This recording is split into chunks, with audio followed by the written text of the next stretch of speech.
तू जरा पत्रकार कच्च्या डोळ्याचा आणि कच्च्या कानाचा आहे.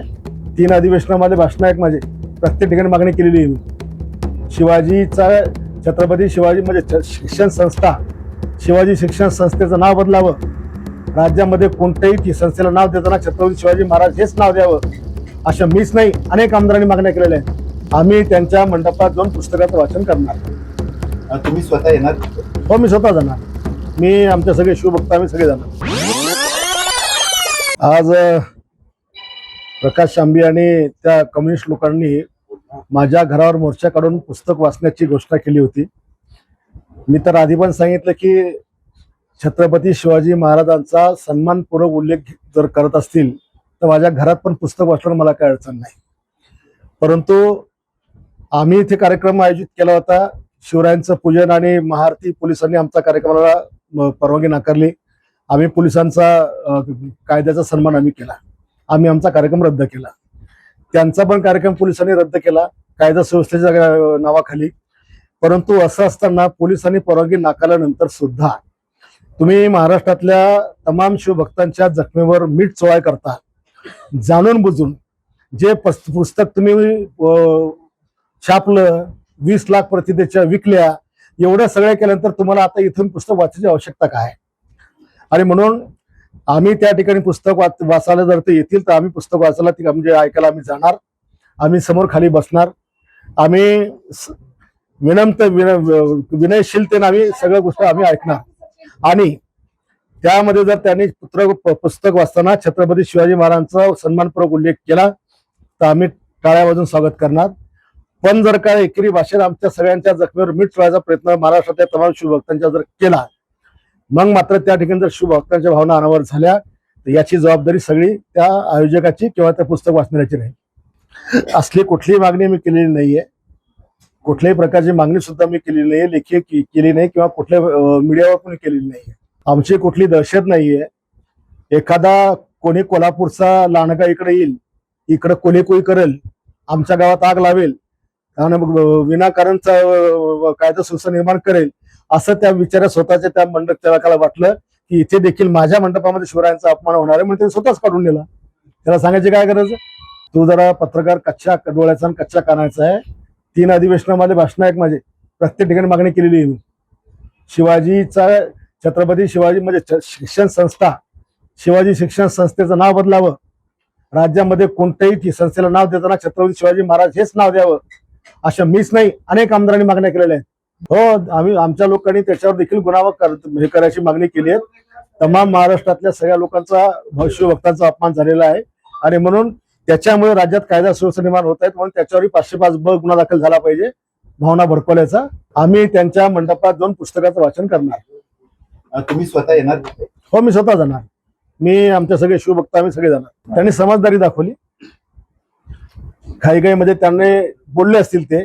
आता त्या दिवशी जे माझ्याकडे रिॲक्शन होत्या रात्री 12:30 वाजता, ते मी घरी पुस्तक वाचताना म्हणजे पाहिल्यानंतर माझ्यासोबत माझी फॅमिली होती आणि मी त्याबद्दल रागात आलो, अत्यंत रागात. कारण शिवरायांचा मी कोणताच विसंगती सहन करत नाही आणि त्या रागापोटी मी त्याला शिवगाळ केली. त्या महिलांबद्दलचा मी ते शब्द, त्यांची दिलगिरी व्यक्त केली आणि त्यांच्या म्हणण्याप्रमाणे त्यांनी केसेस दाखल म्हणजे FIR केला.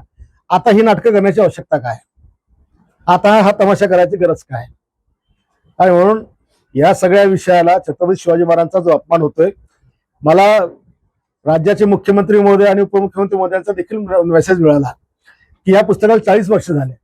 अरे, आम्ही सरकारमध्ये आम्ही काम करताना आम्ही अनेक कायदे बदलले, अनेक पुस्तकातले धडे आपण बदलले, अनेक ठिकाणी नवा इतिहास घातला. मग सरकारनं पण हे पाचवी पुस्तकावर बंदी घालायला पाहिजे ना.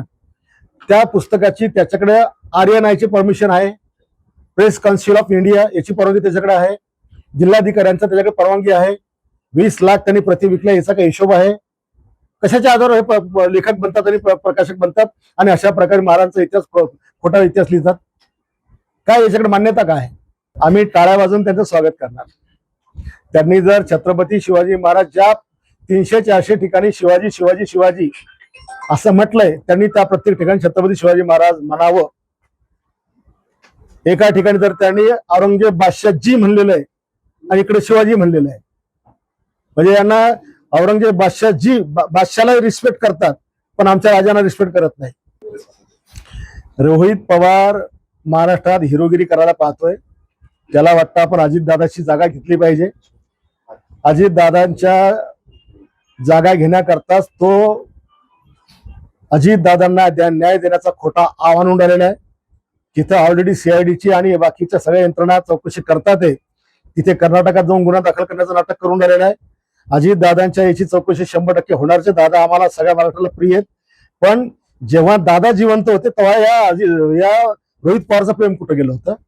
दादाला प्रखरपणे विरोध करणारा, दादावर टीका करणारा, दादावर शिलक्या भाषेत बोलणारा हा रोहित पवार तेव्हा कुठे गेला होता? जेव्हा दादा जिवंत होते. आता दादा गेल्यावर दादाची संपत्ती मिळवायची, दादाचे कार्यकर्ते आपल्या मागे यायचे, याच्याकरता याची नाटकं सगळे चालू आहेत. आणि म्हणूनच याच विषयात त्यांनी जी उडी घेतली ही फक्त प्रसिद्धी करता घेतली. पण काल जेव्हा त्याने कदाचित त्याने पुस्तक वाचलं असावं, जो पुस्तक तो वाचला होता की त्या महाराजांचा कसा अपमान आहे, कदाचित त्याच्यामुळे तो आला असावा. मला सगळे धर्मवीर म्हणतात. सगळ्या धर्माचा आदर करणारा धर्मवीर ही माझ्या जगण्याची संज्ञा आहे.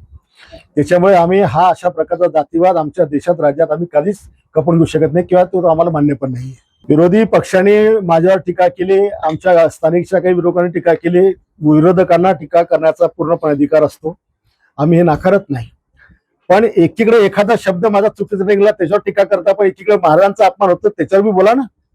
त्याच्यावर कोण होऊन ज्या ज्या लोकांनी टीका केली यांची काय तोडे शिवले होते का? छत्रपती शिवाजी महाराज तुमचा काही संबंध नाहीये का? महाराजांना महाराज तुम्हाला मान्य नाहीये?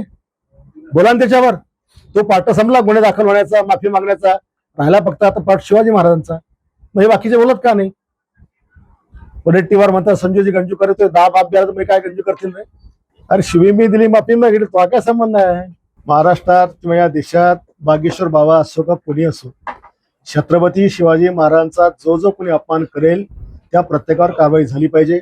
बाबासाहेबांचा अपमान करेल, महात्मा फुलेंचा करेल, ज्या ज्या महामानवांनी या राष्ट्राकरता आपलं रक्त वेचलं, आपलं त्याने काय म्हणतो आपण घाम गाळला आणि या देशाला देशातल्या जनतेला सहारा देण्याचा प्रयत्न केला, प्रत्येक महामानवाचा जर कोणी अपमान करेल तर त्याला कायदेशीर शिक्षा झालीच पाहिजे. जे मत इतरांबद्दल आहे तेच यांच्याबद्दल पाहिजे. म्हणजे त्यांच्याकरता काही वेगळा कायदा आमच्या भारतामध्ये आहे का? एकदा क्षमा याचना केल्यानंतर पुढे काही राहतच नाही. आणि आता हे एक टीम वर्कच या देशामध्ये छत्रपती शिवाजी महाराजांच्या कार्यकाळापासून काम करते.